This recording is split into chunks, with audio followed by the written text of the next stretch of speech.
मैं सम्राट चौधरी ईश्वर की शपथ लेता हूं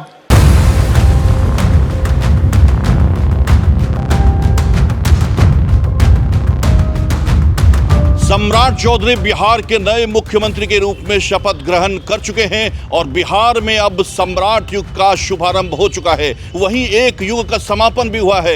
नीतीश युग जो पिछले लगभग 21 वर्षों से बिहार के राजनीति की धुरी बने हुए थे, लगभग 20 वर्षों से मुख्यमंत्री थे, उन्होंने अपने पद को छोड़ा है। और जब नीतीश कुमार ने इस्तीफा दिया अपने पद से, उसके बाद यहाँ पर कह सकते हैं कि सम्राट के युग की शुरुआत हुई है। भारतीय जनता पार्टी की ओर से पहली बार यहां पर किसी ने मुख्यमंत्री पद की शपथ ली है। तो हमारे साथ इस पर बातचीत करने के लिए मौजूद हैं पिछले 2.5 दशक से लगातार पत्रकारिता कर रहे शशि शंकर और युवा पत्रकार शिवम कुमार। इनसे सीधे हम जानेंगे कि किस तरह से देखते हैं नीतीश कुमार के युग को और अब जिस युग की शुरुआत हो रही है, सम्राट युग का शुभारंभ हो चुका है। भारतीय जनता पार्टी की तरफ से पहली बार कोई बिहार के लिए मुख्यमंत्री बना है। इसी अंग प्रदेश का, इसी अंग के मिट्टी के वो रहने वाले हैं सम्राट चौधरी, जिन्हें अब राज तिलक लगा है। यहाँ की मिट्टी का तिलक लगा, यहाँ की मिट्टी में वो खुशबू है, यहाँ की मिट्टी में वो तासीर है कि अगर आप यहाँ के धान को छिड़क दें तो उसकी खुशबू पूरे विश्व में फैल जाती है कतरनी के रूप में। और ठीक उसी मिट्टी का जब तिलक लगता है तो फिर राज तिलक उस व्यक्ति को लग जाता है और वो हो जाते हैं बिहार के मुख्यमंत्री सम्राट चौधरी। बहुत स्वागत है शशि शंकर जी हमारे साथ, लगभग 2.5 दशक से पत्रकारिता कर रहे हैं। कैसे देखते हैं अब सम्राट युग को? आप ये मत समझिए कि वो जो कह रहे हैं कि नीतीश का युग समाप्त हो चुका है। नीतीश का युग समाप्त नहीं हुआ है अभी, इसलिए कि अभी एनडीए की सरकार है और जो भी होगा वो नीतीश से गुजर कर ही होगा इस सरकार में भी। जहाँ तक बात रही सम्राट चौधरी की, सम्राट चौधरी जी ने जिस तरह से बिहार में अपने को स्थापित किया, खासकर भाजपा में रहकर, जबकि उनके पीछे कितने ही लोग मतलब लगे रहे कि ये नहीं हो वो नहीं हो। यहाँ तक कि अभी हाल में आपने सुना होगा कि पटना में वो उनका जब बोर्ड लगा कि नेक्स्ट टू सीएम, तो वो बोर्ड को भी कार्यकर्ताओं ने उखाड़ कर फेंक दिया, लेकिन उस पर भी वो संयम बरते और कहीं कोई उनका बयान नहीं आया। तो मुझे ये लगता है कि उनकी वो जो अभी मुख्यमंत्री बने, तो इसमें उनकी संयमता, और आप देखते होंगे कि आप इन दिनों में वो उनका बहुत कम बयान है। जब मुख्यमंत्री बनने का जो चल रहा था पीरियड, इसमें वो उनका बहुत कम बयान है। अखबारों में बहुत कम बयान वो देते थे, जहाँ तक बयान होता था वो दूसरे लोग देते थे, लेकिन वो बहुत कम देते थे। तो वो उन्होंने मतलब अपने को संयमित रखा और जहाँ उनको आना था वो आ चुके हैं। अब इस तरह से उनको लेकर के भाजपा मैंने जो विषाद बिछाया था चुनाव में कि भाजपा का मुख्यमंत्री हो, तो भाजपा का मुख्यमंत्री बन गया है अब। लेकिन आप देखिए कि जो नीतीश कुमार का वोट बैंक था, जो कोयरी कुर्मी को आप कहते हैं ना, तो वो वोट बैंक वही है। अब उसमें है। अब और ऐड ऑन हो गया है, तो वो वोट बैंक भी इनके पास ही रहेगा। और आने वाले समय में भी मैं तो कह रहा हूँ कि ये 4 साल का भी पीरियड है इनका, 4.5 साल का, ये और भी आगे ग्रो करेंगे और नेक्स्ट मुख्यमंत्री भी रहेंगे, ये कंटिन्यू करेंगे। लौटेंगे अभी अब आपकी तरफ भी। अब देखिए हमारे साथ शिवम है, युवा पत्रकार हैं और राजनीति पर भी अच्छी पकड़ रखते हैं, राजनीति को लगातार कवर भी कर रहे हैं, कई चुनाव को इन्होंने अभी कवर किया है। और यहाँ पर बिहार में जिस तरह से शिवम राजनीति ने करवट बदली, नीतीश कुमार ने इस्तीफा दिया, एक युग का अंत हो गया आप कह सकते हैं। 2005 से 2026 का ये अप्रैल महीना है। 2005 में जब नीतीश कुमार ने बिहार की सत्ता संभाली थी, एक बहुत लोगों की अपेक्षा थी, हाईली एक्सपेक्टेशंस वाले राज्य का मुखिया उन्होंने पद संभाला। उनके उस कार्यकाल को अगर आप देखें 20 वर्षों को कैसे आंकते हैं, और अब नए युग की शुरुआत हुई है। बिहार में पहली बार कमल तो खिल गया है, लेकिन कमल के मुख्यमंत्री भी अब बन गए हैं सम्राट चौधरी। देखिए नए मुख्यमंत्री बन गए हैं, उनको बहुत बधाई भी है सम्राट चौधरी को मुख्यमंत्री बनने पर। लेकिन जैसा कि आपने कहा कि युग का अंत और अब बीजेपी के रास्ते बिहार चलेगा, तो ऐसा नहीं है। जैसा हमारे शशि भैया ने कहा कि बिल्कुल नीतीश युग का अंत, जब तक नीतीश राजनीति में रहेंगे तब तक रहेगा, नीतीश का ही युग रहेगा। क्योंकि लगातार जैसा सम्राट चौधरी ने भी जब कयास लगाए जा रहे थे कि मुख्यमंत्री पद उन्हें मिल सकता है, तो नीतीश कुमार के मार्गदर्शन में ही बिहार आगे चलेगा। ये अब भी कह रहे हैं वो सम्राट चौधरी, और पहले भी कहते आए थे। तो इस वजह से, क्योंकि जदयू अभी भी है पार्टी में और उसके के अध्यक्ष हैं नीतीश कुमार, तो उनके दायरे पे ही और उनके मार्गदर्शन पर ही आगे बिहार चलता जाएगा। हालांकि 2005 से जब से नीतीश कुमार ने मुख्यमंत्री का पद बिहार में संभाला है, तब से बिहार कहें तो पहले बहुत पिछड़ा हुआ था ऐसा राज्य, चाहे शिक्षा के क्षेत्र में बात करें या सड़कों का जाल की बात करें, चाहे महिलाएं को चाहे बच्चियों को पढ़ाने की बात करें। इसमें जो है नीतीश कुमार के आने के बाद एक नई ऊर्जा जगी है और ऊर्जा पे जो है नीतीश कुमार ने लगातार जो है वो एक, जैसे आप कहते हैं ना, स्टोव का काम किया है, उस तरह से नीतीश कुमार लगातार उस स्टोव में जो है वो अपना पंच देते गए और उस पंच के बदौलत ही आज बिहार इस जगह पर पहुंचा है कि सम्राट चौधरी जब मुख्यमंत्री पद संभालते हैं तो उन्हें उस पद के गरिमा को बनाए रखने में और उस पद के हिसाब से काम करने में किसी तरह की कठिनाई का सामना नहीं करना पड़ा।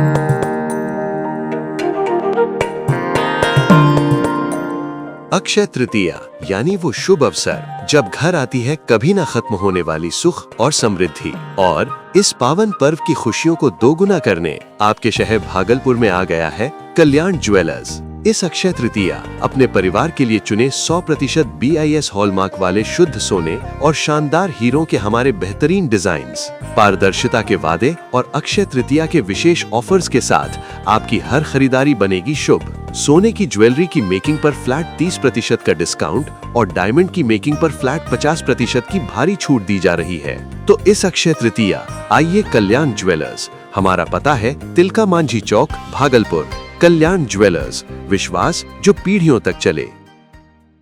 यह इस वजह से क्योंकि उस तरह की सत्ता को नीतीश कुमार ने पहले से ही यहाँ पर बना दिया है। अब नीतीश कुमार जा रहे हैं, उन्हें भेजा जा रहा है। कई सारे सवाल थे कि उन्हें भेजा जा रहा है। भाजपा की ओर से यह था कि भाजपा का मुख्यमंत्री हो, नीतीश कुमार के रहते यह हो जाए। जिस तरह से विपक्ष भी लगातार कटाक्ष कर रहा है कि यह तो पहले से ही प्री प्लान था। हालांकि प्री प्लान था नहीं था, लेकिन कहीं ना कहीं ये पटकथा जो है ये लिखी जा चुकी थी और लगातार कई कयास थे कि मुख्यमंत्री जो है उनके बेटे जो है निशांत कुमार, वो भी पार्टी की कमान संभाले हैं, वो भी पार्टी में शामिल हुए हैं, तो कहीं ना कहीं उन्हें भी कोई बड़ा पद दिया जा सकता है। लेकिन ऐसा भी नहीं दिखा। तो एक जगह एक दाग जो नीतीश कुमार पे लगता आ रहा था कि कहीं परिवारवाद का दाग, जिस पे लगातार वो विरोध कर रहे थे। हर बार वो लालू पे हो, चाहे तमाम ऐसे परिवार हों जिन पर वो विरोध करते थे कि परिवारवाद नहीं होना चाहिए। तो यह उनका एक तरह से सम्मान था वो भी बचा रह गया नीतीश के बिहार से दिल्ली जाने के बाद। और अब जो है सम्राट चौधरी की जिस तरह से कमान संभालें, क्योंकि उम्र ज़रूर उनकी 54 की हो गई है, लेकिन अभी युवा नेता के रूप में उन्हें जाना जाता है। युवाओं के अंदर सम्राट चौधरी को लेकर एक क्रेज जरूर है।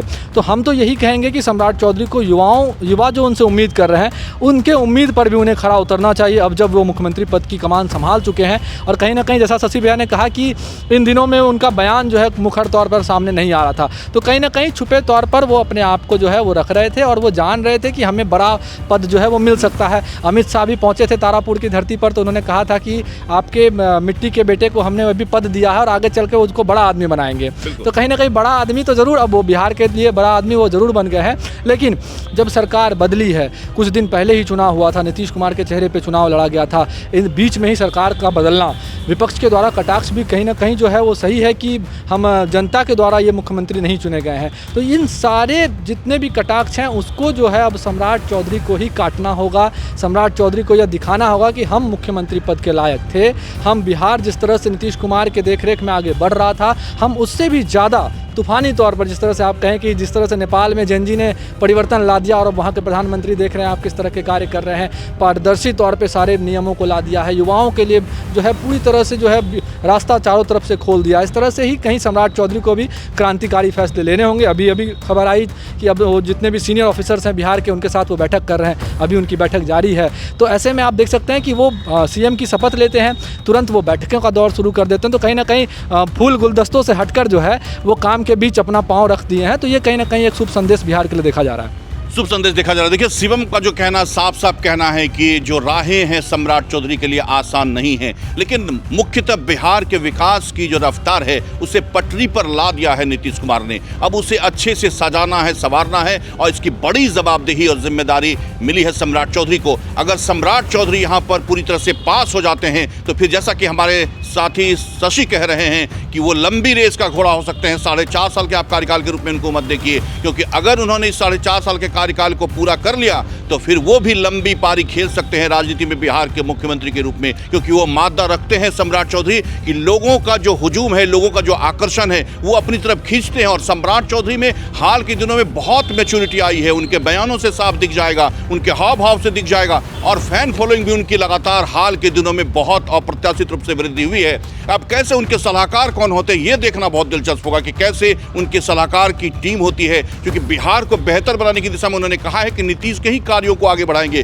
नीतीश के विषय में इन्होंने कहा, नीतीश कुमार को भला कौन भूल सकता है बिहार को। आपने कहा है कि लोगों ने उस दशक को देखा है, 90 के दौर को देखा है, 2005 से पहले का बिहार देखा है, हम लोग भी गवा रहे हैं। और उसके बाद वहां से बिहार को इस तरह आज पटरी पर लाने का काम नीतीश कुमार ने किया है। व्यक्तिगत नीतीश कुमार पर कोई भी आरोप आज तक नहीं लगा, वो इस काजल की कोठरी से बगैर किसी दाग के निकले हैं। अब राज्यसभा के लिए उन्होंने वो भी सपना अपना पूरा कर लिया है। उस पर भी हम एक दिन विशेष रूप से चर्चा करेंगे नीतीश के कार्यकाल को, और मैं उसका गवाह रहा हूं। नीतीश कुमार के लगभग 100 मंचों को मैंने उसका संचालन किया है जब वो मुख्यमंत्री थे। कई यात्रा पर निकले थे बिहार के अलग अलग जिलों में, और जिस तरह से स्टेज पर, मंच पर वहां पर उहापोह की स्थिति बनती थी, लेकिन उन्होंने मुख्यमंत्री रहते हुए जैसे छोटे छोटे से आदमी को कह दिया कि नहीं, इनसे भी आप थोड़ा बुलवा लीजिए। और ये दर्शाता है कि मुख्यमंत्री का कितना बड़ा कलेजा है और किस कलेजा के वो मुख्यमंत्री थे, और क्या सेंस, क्या दिमाग था नीतीश कुमार का। उस पर एक अलग से चर्चा करेंगे। फिलहाल अब लौटते हैं सम्राट चौधरी की तरफ, शशि के पास लौटते हैं। शशि जी, जिस तरह से अभी कहा शिवम ने भी कि अब उन्हें एक माइलस्टोन सेट करना होगा सम्राट चौधरी के लिए, तो अब उनके जो बिहार मिला है नीतीश कुमार से, उसे और बेहतर बनाना, युवाओं का एक्सेप्टेशन काफी रहेगा उनसे। आप ये देखिए कि जब उप मुख्यमंत्री रहते हुए उन्होंने जो फैसले लिए, आप अपना मेरीन ड्राइव जो अभी बन रहा है, 4 लेन मेरीन ड्राइव, तो आप सोचिए वो जब यहाँ पर बिहार सरकार में नगर विकास मंत्री थे तब उन्होंने ये फैसला लिया। तो सोच लीजिए उनका सोचना। आप अभी जो ये सुल्तानगंज में हवाई अड्डा बनेगा, तो वो उप मुख्यमंत्री के तौर पर उन्होंने फैसला लिया। तो वो प्राउड रूप से देख रहे थे बिहार को, बिहार में क्या करना है मुझे, और कहाँ से मुझे इंफ्रास्ट्रक्चर कहाँ से कहाँ तक पहुँचाना है। तो वो इसके लिए सोच रहे थे, और उन्होंने उस पर देखिए फंड भी रिलीज हो गया, अब काम भी शुरू हो चुका है। तो आप सोचिए कि उन्होंने जो किया है, तो वो जो पद मिला है उनको ऐसे थोड़े मिला है, पद मिला है इसलिए कि उन्होंने काम किया है, उन्होंने दिखाया कि हम ये कर सकते हैं। एक और हम बात शशि जी आपसे जानना चाह रहे हैं हम, क्योंकि कई जगह ये बातें तो चलती रहती है, बिहार में आप जाति की बात नहीं करेंगे तो बेमानी हो जाएगा। चुनाव भी यहाँ जाति पर ही होते हैं, लड़े जाते रहे हैं, और इससे कोई अछूता नहीं है। लेकिन सम्राट चौधरी के हाल के बयान को हम सुन रहे थे, तो उन्होंने इस बात को नकारा था कि जब भी आप किसी ऐसे पद पर पहुँच जाते हैं संवैधानिक, वहाँ आपके लिए जाति धर्म मायने नहीं रखता, वहाँ आप सबके नेता हैं, सबके लीडर हैं, और अब तो पूरे बिहार के वो मुख्यमंत्री हैं। तो ऐसे में क्या लगता है, क्या सम्राट चौधरी भी केवल जाति तक सिमट कर रह जाएंगे, या फिर जिस तरह से उन्होंने अपना बयान दिया है, जिस मैच्योरिटी के साथ, उनके उस मैच्योरिटी वाले बयान उनके कार्य में भी दिखेंगे आपको? नहीं, ऐसा कभी नहीं होगा, कतई नहीं होगा। इसलिए कि वो उनका सोच बहुत ब्राउड है, और वो आप देखिए ना कि जो उनको वोट नहीं दिया, मान लीजिए तारापुर में ही उनके भी घर गए हैं, वो मैंने जीत कर आए तो उनके भी घर गए हैं, वो वहाँ के लोग जानते हैं। तो आप सोच लीजिए कि ऐसा है कि जब वो काम करने निकले हैं, अब तो बड़ा पद मिला है, तो बड़ी सोच और हो जाएगी। क्योंकि जो अधिकारी होते हैं जब उनके साथ बैठेंगे, अभी आप सुन ही लिए शिवम ने कहा कि मीटिंग कर रहे हैं, तो जब काम करने निकले हैं तब ना मीटिंग कर रहे हैं वो, नहीं तो फिर मीटिंग क्यों करते हैं? शपथ ग्रहण हुआ अपना, फिर घर चले आते, फिर बैठ जाते। अच्छा, जो शशि भी आपको बता रहे हैं, हम बता दें आपको कि ये लगातार राजनीति को भी कवर करते हैं, 2.5 दशक से पत्रकारिता कर रहे हैं, और सम्राट चौधरी को बचपन से इन्होंने देखा है। जब वो विधायक बने, MLC बने, मंत्री बने, उससे पहले से उनको देखते आ रहे हैं, और उनसे इनकी मुलाकात होती रही है। कैसा रहा है उनका बचपन भी आप बता दीजिए। जी हाँ, जब यहाँ पर शकुनी चौधरी जी MP का चुनाव लड़ते थे, तो वो आकर यहाँ पर हम लोगों के साथ बैठ कर के सब डिसाइड करते थे कि क्या करना है, नहीं करना है। तो हम लोग भी उनके साथ रहते थे, और मैंने चूँकि एक चुनाव जीतने के लिए क्या करना होता है, ये तो बहुत लोगों से सजेशन लेते। चूँकि मैं पत्रकार था, तो मुझे भी बैठाते थे साथ में, क्या करना है शशि, कैसे क्या करना है। लेकिन वो उस समय वो हार हो चुका, मतलब शकुनी चौधरी जी उस समय हार चुके थे, कुछ ही वोटों से हारे थे, और शाहनवाज हुसैन जी जीते थे। तो वो उस दरमियान हम लोगों का बहुत बैठना उठना हुआ था। और उसके बाद फिर भी चूँकि घर नज़दीक में है, तो हम लोग घर भी आते जाते हैं। और मतलब ऐसा हो गया कि मतलब हाँ, देखिए शशि छिपा रहे हैं उन बातों को, हम भी बहुत डिस्क्लोज नहीं करेंगे, पर्दा नहीं उठाएंगे। फिर से लौटते हैं शिवम की तरफ। शिवम, जिस तरह से अब वो जो आप बता रहे हैं कि हाई लेवल मीटिंग कर रहे हैं, जाति की बात उठ रही है तमाम बिहार में, आप जाति से कहीं भी इनकार नहीं कर सकते, चाहे यहाँ वोट हो या कुछ भी हो, किसी भी स्तर का चुनाव हो तो जाति का बात आना ही है उसमें। क्या लगता है सम्राट चौधरी इस जाति वाले बंधन से निकल पाएंगे? और अगर कहीं इन्होंने इस जाति बंधन को तोड़ दिया तो फिर बड़े और लीडर भी के रूप में उभर सकते हैं सम्राट चौधरी? बिल्कुल, बिहार में अभी की बात जैसा आप कर रहे हैं कि अगर राजनीति की बात ना हो तो बिहार में चुनाव ही संभव नहीं हो पाता है। यहाँ तक कि सीट बंटवारा के समय में भी यही देखा जाता है कि किस जाति के वोटर्स किस इलाके में ज़्यादा हैं, उसी हिसाब से उस जाति के लीडर को वहाँ पर सीट दी जाती है। चाहे वो लीडर उस पद के लायक हो या ना हो, उस हिसाब से ही बिहार में सीट दी जाती है। ये मजबूरी जनता की भी है, ये मजबूरी जो पॉलिटिशियंस हैं, जो शीर्ष नेतृत्व के नेता हैं, उनके ने भी ये मजबूरी है कि उसी जाति के लोगों को वहाँ पर सीट दी जाए। लेकिन सम्राट चौधरी को कहीं ना कहीं, जैसा कि मैंने पहले भी कहा था, युवाओं की नज़र सम्राट चौधरी की तरफ है, क्योंकि किसी भी कोई देश हो, कोई राज्य हो, जिला हो या एक पंचायत हो, वहाँ अगर उभार आता है, विकास आता है, तो वो युवा के ही मार्गदर्शन में, युवा के ही जो सोच होती है, युवा की जो ज़रूरतें होती है, उस हिसाब से ही आता है। तो कहीं ना कहीं सम्राट चौधरी को जाति फैक्टर से बाहर निकलना होगा। मैंने नेपाल का उदाहरण इस वजह से दिया था क्योंकि जाति फैक्टर वहाँ पर अब काम नहीं आ रहा है, वहाँ पर काम आ रहा है लीडरशिप। कौन वो नेता होगा और किसके लिए काम करना होगा, केवल यही देखना होगा। किसी भी जाति के लोग हों, इंसान को इंसान की तरह देख के अगर काम किया जाए तो वो ज़रूर आगे चल के एक नए नेता के रूप में, अच्छे नेता के रूप में उभर कर सामने आ सकते हैं। वो पोटेंशियल है उनमें, वो काबिलियत है उनमें। और भाजपा ही ऐसा मास्टर स्ट्रोक लगातार खेलती है। भाजपा कोई आंख बंद करके कोई फैसला नहीं लेती है, हमेशा से इस तरह का फैसला लेती है जो लोगों को चौंकाता है, और चौंकाने के बाद कहीं ना कहीं वो अच्छा जो है उसका जो सफल परिणाम है वो भी देखने को मिलता है। तो कहीं ना कहीं उम्मीदें यह है कि सम्राट चौधरी को अगर पद मिला है तो जाति फैक्टर से उठेंगे। हालांकि बीच में ही मुख्यमंत्री बनाया गया, अब उन्हें वोट तो नहीं चाहिए 4.5 साल तक, अब तो केवल उन्हें काम करना है 4.5 साल तक। तो 4.5 साल तक ही अगर वो दिखा पाएँ कि हम जाति के हिसाब से काम नहीं करेंगे, हम लोगों को लोग की तरह ही, इंसान की तरह ही देखकर अगर उनके ज़रूरतों के हिसाब से काम करेंगे, तो कहीं ना कहीं जैसा कि शशि भैया ने बताया कि वो आगे चलकर और भी बड़ा पद जो है वो पा सकते हैं, बड़े नेता और बन सकते हैं। हालांकि अभी मुख्यमंत्री बने हैं, लोगों की नज़र उनके ऊपर है। अब उनका 3-4 दिन का जो कार्यकाल होगा उस पर लोगों की नज़र रहेगी कि आखिरकार मुख्यमंत्री बनने के बाद वह केवल नेताओं से मिलते जुलते हैं, गुलदस्ता पाते हैं, बधाइयाँ पाते हैं, या फिर काम के प्रति जिस तरह से अचानक वो काम पाँव रखे हैं, क्या उसमें कंटिन्यू करते हैं, ये नज़रें बनी हुई है। हालांकि उम्मीदें तमाम हैं कि सम्राट चौधरी कुछ ना कुछ अच्छा बिहार के लिए कर पाएंगे, कुछ न कुछ अच्छा बिहार के लिए कर पाएंगे। देखिए शिवम का ये सोचना है कि ये मानना है कि कैसे वो बड़े लीडर बन सकते हैं, और वाकई अभी कोई चुनाव है नहीं, चुनाव 2029 में हो सकते हैं लोकसभा के, वो कड़ी अग्नि परीक्षा होगी सम्राट चौधरी की। लेकिन उससे पहले इस 4.5 साल में कैसे डिलीवर करते हैं अपने आप को, क्योंकि जिस तरह से ड्यूटी होती है पॉलिटिशियन की, राजनेताओं की, तो उन्हें ड्यूटी अब मिल गई है मुख्यमंत्री के रूप में, और अब उन्हें डिलीवर करना है बिहार की जनता को। कैसे डिलीवरी देते हैं ये सबसे इंपॉर्टेंट होगा। और सम्राट चौधरी जिन्होंने उप मुख्यमंत्री रहते हुए जिस तरह से डिलीवरी की है, और उनके उसी कार्यकुशलता को देखते हुए प्रधानमंत्री नरेंद्र मोदी ने भी वीटो लगाया है।